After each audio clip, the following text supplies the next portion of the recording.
تو اب یہ بات بڑی بعید ہے، تقریباً ناممکن ہے کہ اللہ تعالیٰ خود دعا سکھائیں اور ہم وہ دعا کریں اور اللہ تعالیٰ رد فرما دے. یہ نہیں ہو سکتا. لہذا پہلے وہ دعائیں جمع کی ہیں حضرت نے جو قرآن کریم میں آئی ہیں، اس کے بعد وہ آئی ہیں جو احادیث میں آئی ہیں. ہر ایک دعا ایسی ہے کہ ان میں سے ایک دعا بھی قبول ہو جائے انسان کا بیڑا پار ہو جائے. تو شروع کیا ہے مناجات مقبول کو اس قرآنی دعا سے کہ ربنا آتنا فی الدنیا حسنہ وفی الآخرۃ حسنہ وقنا عذاب النار. یہ دعا عام طور سے مسلمانوں کو یاد ہوتی ہے، اکثر و بیشتر یاد ہوتی ہے. جن لوگوں کو نماز جنازے کی دعا یاد نہیں ہوتی وہ یہ پڑھتے رہتے ہیں. کئی لوگوں نے بتایا کہ جی ہم تو نماز جنازے کی جو تیسری تکبیر کے بعد دعا ہوتی ہے وہ بہت افسوس ہے کہ بہت سے ہمارے مسلمانوں کو یاد نہیں ہوتی. کیا مشکل کام ہے جو دعا رسول کریم صلی اللہ علیہ وسلم منقول ہے، آدمی اس کو یاد کر لے.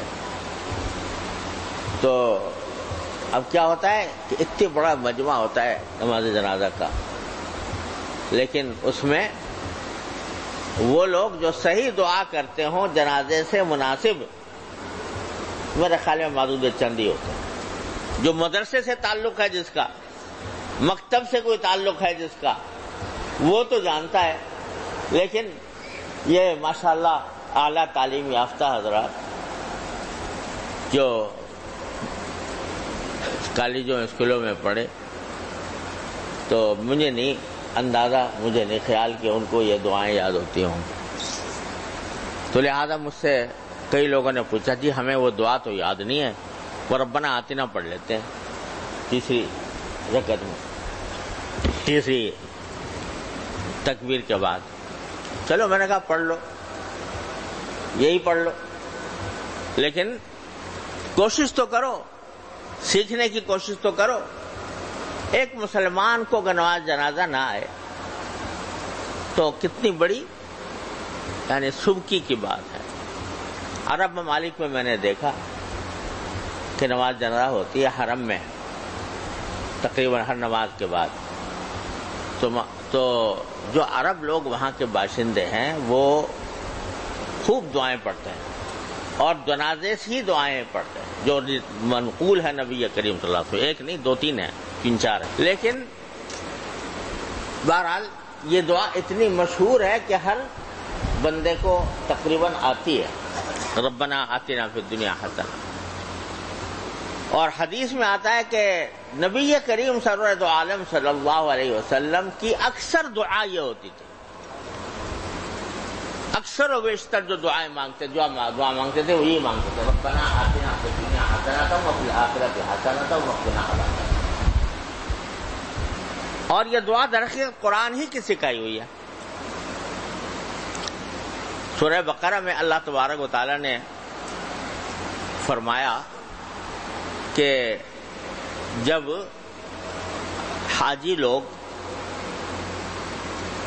وہاں سے عرفات سے واپس آتے ہیں تو پھر مزدلفہ میں جو المشعر الحرام ہے وہاں پر اللہ کا ذکر کرنا چاہیے کہ فَإِذَا أَفَضْتُم مِّنْ عَرَفَاتٍ فَاذْكُرُوا اللَّهَ عِندَ الْمَشْعَرِ الْحَرَامِ. جب عرفات سے واپس آؤ تو مشعر حرام یعنی مزدلفہ کے پاس اللہ کا ذکر کرو. فَاذْكُرُوا اللَّهَ عِندَ الْمَشْعَرِ الْحَرَامِ.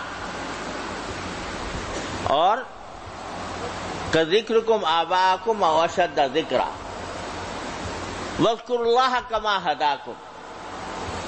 اور اللہ کا ذکر بھی اس طریقے سے کرو جس کا اللہ تعالیٰ نے تمہیں حکم دیا ہے، جس طرح کی ہدایت دی ہے ذکر کرنے کے طریقے کی وہ کرو. یہ نہیں کہ اپنی طرف سے کوئی طریقہ گھڑ لیا اور اس کے پیچھے چل پڑے.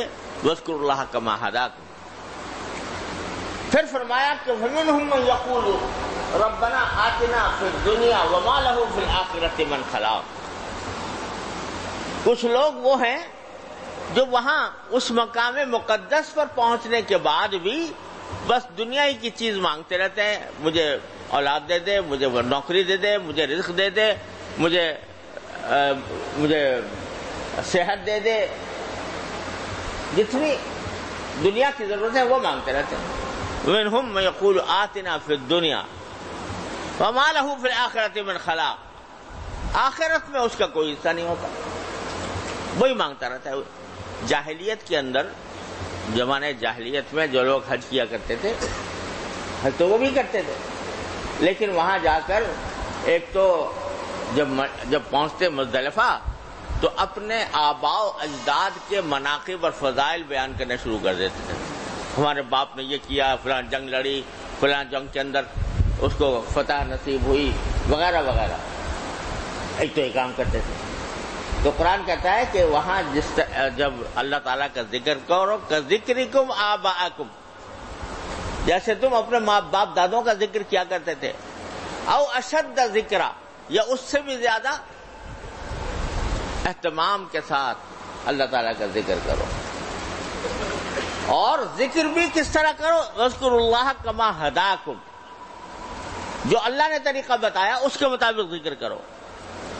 اب آگے فرماتے ہیں کہ جاہلیت کے لوگ جو ہیں وہ آ کر کہتے تھے، وہاں پر دعائیں جو کرتے تھے بس یہی کرتے تھے کہ ہمیں رزق زیادہ ہو جائے، ہمارا گھر اچھا بن جائے، ہماری جو قبیلہ ہے اس کو فتح نصیب ہو، ہمارے دشمن ناوراد ہوں، وغیرہ وغیرہ.